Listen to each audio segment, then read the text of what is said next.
बिस्मिल्लाहिर्रहमानिर्रहीम।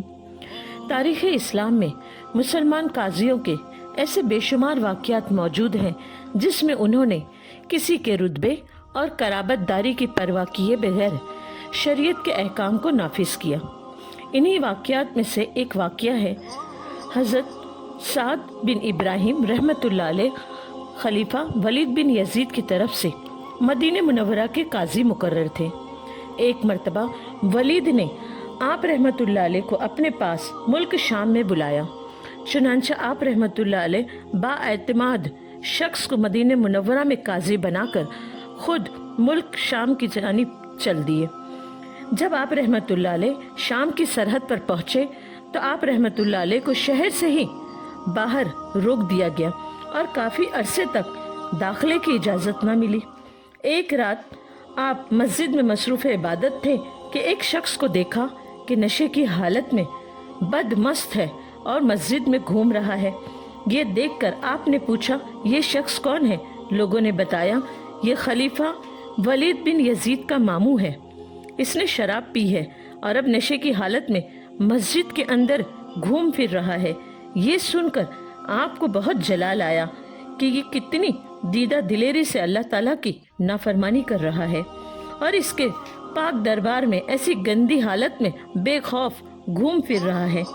आपने गुलाम को दुर्रा लाने का हुक्म फरमाया। गुलाम ने दुर्रा यानी कोड़ा दिया। दुर्रा लेकर आप रहमतुल्लाह अलैह ने फरमाया, मुझ पर लाजिम है कि मैं इस पर शरई सज़ा नाफिज करूं, चाहे ये कोई भी हो। इस्लाम में सब बराबर हैं। चुनांचे आप आगे बढ़े और मस्जिद में ही उसको 80 कोड़े मारे। वो शख्स कोड़े खाने के बाद निहायत जख्मी हालत में खलीफा वलीद बिन यजीद के पास पहुंचा। खलीफा ने जब अपने मामू को यह हालत देखी तो बहुत गजबनाक हुआ और पूछा, तुम्हारी ये हालत किसने की? किसने तुम्हें इतना शदीद जख्मी किया? उसने जवाब दिया, एक शख्स मदीने मुनव्वरा से आया हुआ था। उसने मुझे 80 कोड़े सजा दी और कहा, ये सजा देना और हद कायम करना मुझ पर लाजिम है। खलीफा ने जब ये सुना तो उसने फौरन हुक्म दिया और उसी वक्त हुक्म की तामील हुई और खलीफा कुछ सिपाहियों को लेकर आप रहमतुल्लाह अलैह के पास पहुंच गया और आपसे कहा कि ए अबू इसहाक, तुमने मेरे मामू के साथ ये सुलूक क्यों किया? इसे इतनी दर्दनाक सजा क्यों दी? हज़रत साद बिन इब्राहिम रहमतुल्लाह अलैह ने फरमाया, ए खलीफा, तुमने मुझे काजी बनाया ताकि मैं शरीयत के अहकाम नाफिज करूं और इसकी खिलाफ वर्जी करने वाले को सजा दूं।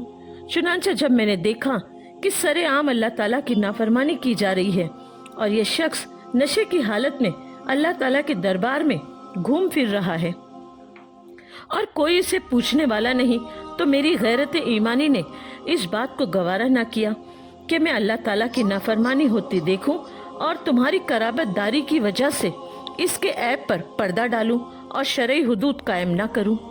अल्लाहुम्मा सल्ली अला मोहम्मद व आले मोहम्मद। मौलाए कायनात फरमाते हैं, जब अल्लाह ताला की बारगाह में तुम्हारी कोई हाजत पूरी ना हो तो दरूद पाक से दरख्वास्त की इब्तिदा करो, फिर अपनी हाजत का सवाल करो। अल्लाहुम्मा सल्ली अला मोहम्मद व आले मोहम्मद।